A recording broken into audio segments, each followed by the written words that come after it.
Hi friends, அனைவருக்கும் வணக்கம். நாம் இந்த வீடியோவில் எதை பற்றி பார்க்க போகிறோம் அப்படின்னா, இந்த பிரபஞ்ச ஈர்ப்பு விதி மூலிமா நம்ம நினச்ச விஷயங்கள் எப்படி அச்சீவ் பண்ணுறது அப்படிங்கிறத பற்றி தான் நம்ம கொஞ்சம் தெளிவாக பார்க்க போகிறோம்.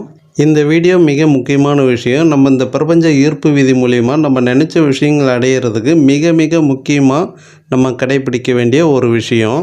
நம்ம பிரபஞ்சத்துக்கிட்ட எது கேட்குறோமோ அது நடக்கிறதில்ல, ஓகேங்களா? நம்ம எதை நம்புகிறோமோ அதுதான் நடக்கும். அப்போது நம்ம எதை கேட்குறோமோ அது நடக்கணும். நம்ம 100% முழு மனதோடு நம்பணும், ஓகேங்களா? இப்போது உதாரணத்துக்கு நம்ம சென்னையிலேருந்து திருச்சிக்கு போகணுன்னு பஸ் ஏறுறோன்னு வைங்க. நம்ம பஸ்ஸில் ஏறி உட்காந்துட்டு நம்ம திருச்சிக்கு போயிடுவோன்னு முழுசாக நம்பிடுவோம், ஓகேங்களா? நம்ம திருச்சிக்கு போவோமா போக மாட்டோமா அப்படிங்கிற டவுட்டு ஒருபோதும் வராது. நம்ம பஸ்ஸில் ஏறி உட்காந்துட்டோம், திருச்சி டிக்கெட்டு வாங்கிட்டோம் அப்படின்னா நிச்சயமாக நம்ம திருச்சி போயிடுவோன்னு 100% நம்ம நம்பிடுவோம். இதில் ஆழ் மனசுக்கு எந்த ஒரு குழப்பமும் இருக்காது. தெளிவாக நம்மளை கொண்டு போய் பாதுகாப்பாக திருச்சிக்கு போகிறதுக்கு என்னெல்லாம் பண்ண முடியுமோ அதெல்லாம் பண்ணி நம்மளை சேஃபாக கொண்டு போய் திருச்சியில் ஒப்படைச்சிரும். இதுவே நம்ம பஸ்ஸில் ஏறி உட்காந்துக்கிட்டு ஒரு டவுட்டோடே உட்காந்துக்கிட்டு இருக்கோம், இந்த பஸ்ஸு போகுமா போகாதா அப்படின்னு ஒரு டவுட்டோடே உட்காந்துக்கிட்டு இருக்கோம் அப்படின்னா பஸ்ஸு போகும்போதே சின்ன சின்ன பிரச்சனைகள் ஏதாவது சந்திக்க வேண்டியது வரலாம், ஓகேங்களா? இது நம்ம லைஃப்லேயே நிறைய டைம் ஃபீல் பண்ணியிருப்போம். நம்ம ஒரு குழப்பத்திலேயே நம்ம ஒரு விஷயத்தை செய்யும்போது அது சரியாகவே செஞ்சுருக்க மாட்டோம். ஏதாவது தடங்கள் வரும், நிறைய டிஸ்டர்பன்ஸ் வரும். ஒரு தெளிவாக நம்ம அந்த ஒரு விஷயத்தை அந்த ஒரு வேலையை தெளிவாக செஞ்சு முடிச்சிருக்க மாட்டோம். இதே போல தாங்க நம்ம பிரபஞ்ச சக்தி கிட்ட இருந்து நம்ம பல விஷயங்கள் கேட்டு பெறணும் அப்படின்னா நம்ம மனசில் எந்த ஒரு குழப்பமும் இல்லாமல் இது நடக்கும் அப்படிங்கிறத முழு மனதோட நம்பணும். பிரபஞ்சத்துக்கிட்ட கேட்டுட்டோம், சொல்லிட்டோம், இது நடந்தே தீரும் அப்படின்னு நம்ம மனசை ஃப்ரீயாக விட்டுடணும், ஓகேங்களா? இது கண்டிப்பாக நடக்கும் அப்படின்னு 100% நம்பணும். ஒரு குழப்பம் என்றைக்குமே வரக்கூடாது. அதே சமயத்தில் நம்ம ஒரு விஷயம் பிரபஞ்சத்துக்கிட்ட கேட்டுட்டோம், திரும்ப திரும்ப அதை மாற்றிக்கிட்டுலாம் இருக்கக்கூடாது, ஓகேங்களா? நம்மளும் குழப்பி பிரபஞ்சத்தையும் குழப்பக்கூடாது, ஓகேங்களா? ஸ்டார்டிங்லேயே ஒரு பிளான் பண்ணிக்கங்க, தெளிவாக ஒரு முடிவு பண்ணிக்கங்க. எது வேணும், என்ன வேணும், எவ்வளோ வேணும் அப்படிங்கிறத ஒரு தெளிவாக முடிவு பண்ணி அதிலிருந்து நீங்கள் மாற்றாமல் பார்த்துக்குங்க. அது சின்ன விஷயமா இருந்தாலும் பரவாயில்ல, ஐயோ நம்ம கொஞ்சமாக கேட்டுட்டோமே, சின்னதாக கேட்டுட்டோமே அப்படின்னு ஃபீல் பண்ணாதீங்க. ஃபஸ்ட்டு அது நடக்குதான்னு நல்லா நீங்கள் உறுதி பண்ணிக்கிறதுக்கு அது ஒரு வாய்ப்பாக இருக்கும். அதே சமயத்தில் பெரிய விஷயமா கேட்குறீங்க அப்படின்னா ஐயோ இவ்வளோ பெருசாக கேட்டுட்டுமே அப்படின்னு ஃபீல் பண்ணாதீங்க. சின்னது பெருசெல்லாம் பிரபஞ்சத்துக்கு ஒரு கணக்கே கிடையாது, ஓகேங்களா? எல்லாமே ஒன்று தான். பிரபஞ்சத்தை பொறுத்த வரைக்கும் எல்லாமே அணுக்கள் தான், வேறு ஒன்றும் கிடையாது. இந்த அணுக்கள் மட்டும்தான் நம்ம பார்க்கக்கூடிய எல்லா விஷயங்கள்லையுமே ஒட்டுமொத்த பிரபஞ்சத்துலேயுமே இருக்குது, ஓகேங்களா? நம்ம பார்க்குற மரம், செடி, கொடி, மண், நம்ம உடம்பு, நம்ம எது பார்க்குறோம்னாலும் என்ன பொருளை பார்த்தோம்னாலும் பிளாஸ்டிக்காக இருந்தாலும் இரும்பாக இருந்தாலும் தங்கமாக இருந்தாலும் எல்லாத்துக்குள்ளேயுமே அணுக்கள் மட்டும்தான் இருக்குது, ஓகேங்களா? பிரபஞ்சத்தை பொறுத்த வரைக்கும் இது சின்ன பொருள், இது பெரிய பொருள் அப்படின்னு கணக்கெல்லாம் கிடையாது. அதை பொறுத்த வரைக்கும் எல்லாமே அணுக்கள்.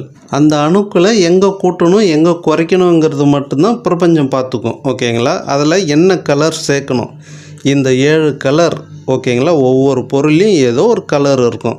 அதில் 7 கலரு திரைகளாக போட்டு அணுக்களை மூடி இருக்கும். அவ்வளோதான் ஒட்டுமொத்த பிரபஞ்சத்திலையும் நிறைஞ்சிருக்கு, ஓகேங்களா? இந்த 7 கலரை நம்ம நீக்கி இந்த பிரபஞ்சத்தை பார்த்தோம்னா இங்கே ஒன்றுமே இருக்காது, எல்லாமே இருளாக தான் இருக்கும், ஓகேங்களா? இந்த 7 கலரையும் திரையாக போட்டு தான் ஒவ்வொரு பொருட்கள்லேயும் உருவாக்கப்பட்டிருக்கு. அதுதான் மாயைன்னு சொல்கிறாங்க, மாயை திரைகள்னு சொல்கிறாங்க.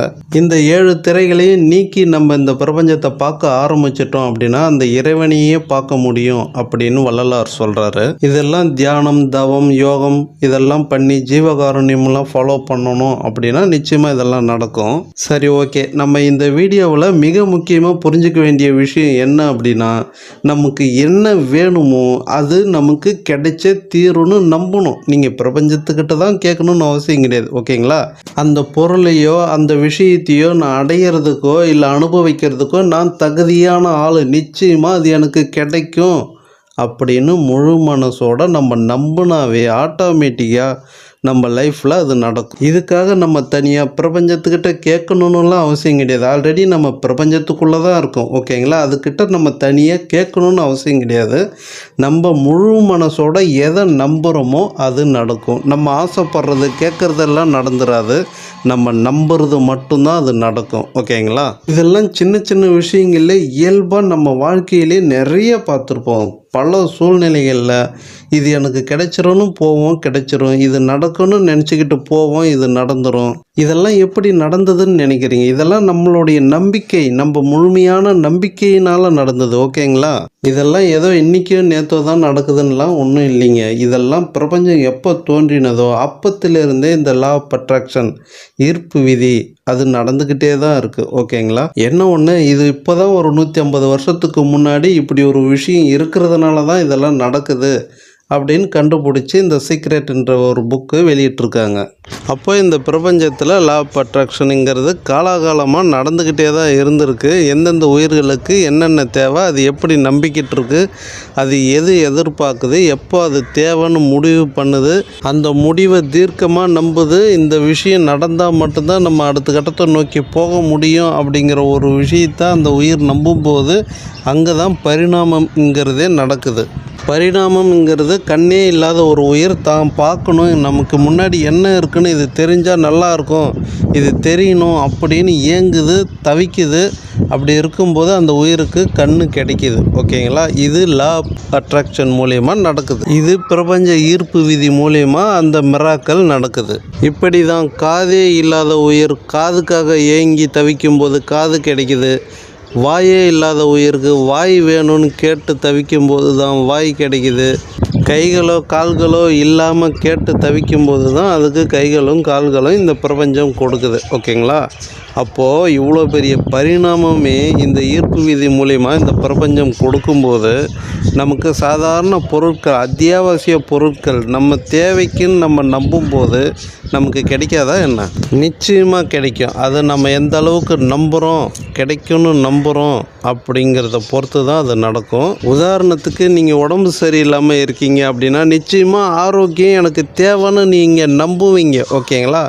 நிச்சயமாக என் உடல் குணமடையணும், நான் நடமாடணும், நான் நல்லபடியாக இருக்கணும்னு நிச்சயமாக நம்புவீங்க. அது குணமாகியே தீரணும்னு நீங்கள் மனசார ஏற்றுக்குவீங்க. அதுபோல் உங்களுக்கு எது முக்கியமாக தேவையோ அதை நீங்கள் முழுசாக நம்புவீங்க.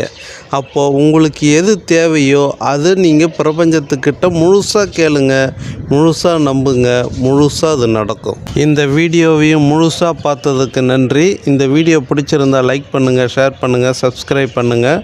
மீண்டும் நல்லதொரு தகவலோடு சந்திப்போம். மிக்க நன்றி.